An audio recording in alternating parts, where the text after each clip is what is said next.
When you manage preferences with Java code, you can use either a single preference set known as the default preferences, or you can create named preference sets. Each preference set will be represented as an instance of the shared preference class. For this demonstration, I'm working with a virtual device that runs on Android 6, not Android 7, and I'll explain why later in the video. I've added a new activity to this application, named Sign-In Activity. It's derived from a template that's included with Android Studio that lets you log in with an email address and a password. The XML layout file for the activity has just 2 edit text controls, and they're each wrapped in text input layouts from the design library. This lets me easily handle errors and otherwise navigate the form. It looks like this in Design View, and let's see what the application looks like in its current version. There's a new Options menu that displays a single item on the action bar named Sign In, and when I click it, that opens the Sign-In activity. I can then enter an email address and a password, and then touch the Sign In or Register button.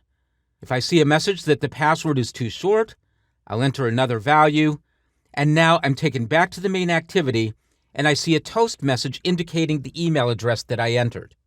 This is all being handled with conventional navigational tools in Java.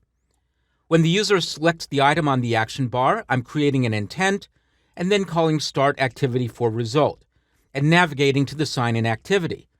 And when they return, I'm checking the result code and the request code, and then retrieving an email address from the returned data and displaying it. Over in the Sign-In activity, there's a method named AttemptLogin that's packaging that data after checking for errors. And this is where the data is being packaged to be sent back to the main activity. There are some utility methods down at the bottom to check to see whether the email and password are valid. But watch what happens now if I go back to the login screen. When I click Sign In again, the email address comes up empty. Here's my goal in this exercise. When the user enters an email address and returns to the main activity, I want to save that email address so that the next time they go to this form, the email address will be auto-populated.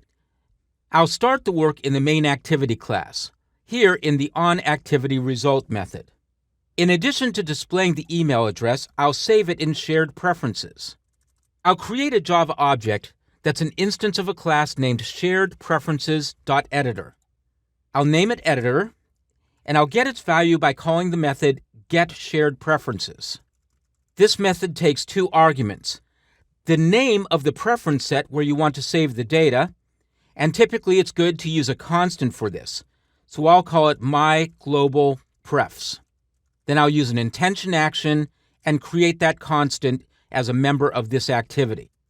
As with all such constants, this value can be anything. And I'll make sure that it's public so it can be accessed from elsewhere in the application. Now I'll go back down here and I'll complete the call to get shared preferences. The second value is a constant, a mode, and you should always enter mode private. Notice that there are other modes called mode world readable and mode world writable. In the past, there was some thought that these kinds of preferences might be shareable among applications, but in more recent versions of Android, those other constant values have been deprecated. So, preferences are always private to the current application. After the call to the getSharedPreferences method, next call a method named edit, and that returns the editor object. Notice there's an error there, and it's telling me that I've said I want to edit the shared preferences, but I haven't committed or applied my changes. That will be the last step in this process. Next, I'll take this value that was passed back from the sign-in activity and I'll save it in the preferences. I'll use editor.putString.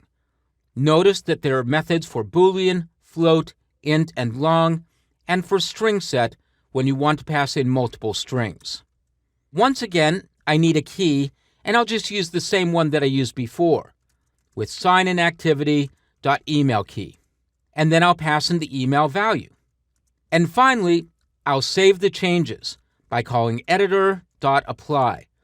You'll see some code examples that use commit, but that's an older approach to working with shared preferences. So now the value has been saved.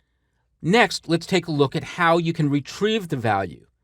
I'll go back to the sign-in activity class, and I'll go to the onCreate method.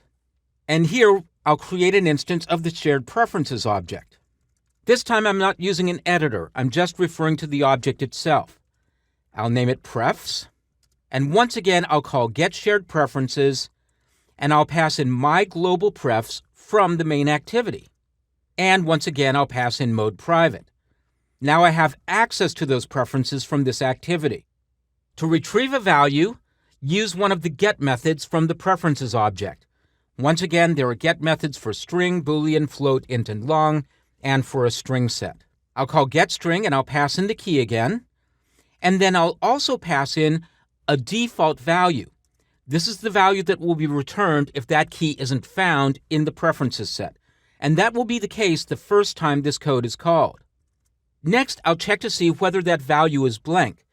And I'll use a class named TextUtils, which is a part of the Android SDK, and a method named isEmpty. And I'll pass an email. The isEmpty method checks to see whether a string value is null or it has 0 characters, and if either is the case, it returns true. So I'm saying if this is a valid string, then I want to display it. And I'll set its value with mEmailView.setText, and I'll pass an email. So if I have a valid string, I'll simply pass that value to my editText object. And now I'm ready to test the application. I'll go to the sign-in activity, and I'll enter an email address. And then I'll enter a password, and I'll click the button, and I'm returned to the main activity. Then I'll sign in again, and this time I see that the email address has been auto-populated. Now, here's why I wanted to use a virtual device that's running Android 6.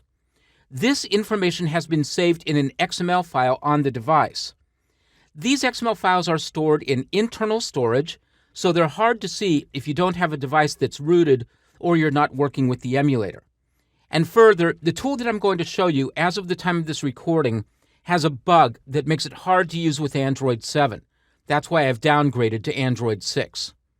I'll go to the menu and choose Tools, Android, and then I'll choose Android Device Monitor. And when prompted, I'll say yes, I want to close the debug sessions. That will open a separate application, the Android Device Monitor, which has a whole bunch of code from the old Eclipse Android developer tools. Go to the File Explorer tab, and you'll see the data from the connected device. Again, this only works on the emulator or on a rooted physical device. Then from there, go to Data, and then Data again. And then locate the unique application ID for your app. Mine is com.example.android.data.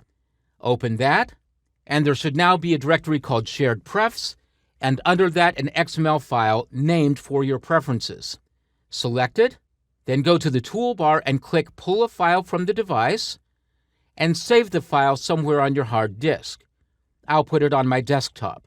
Then go to that file, and there it is, and open it in a text editor, and you'll see the data, and as I mentioned in the earlier video, it's completely unencrypted. Now again, on a non-rooted physical device, it's hard to get to this file, but a determined hacker will be able to get to this. So this is a great reason why you'll never want to save credit card, password, or other sensitive information in shared preferences.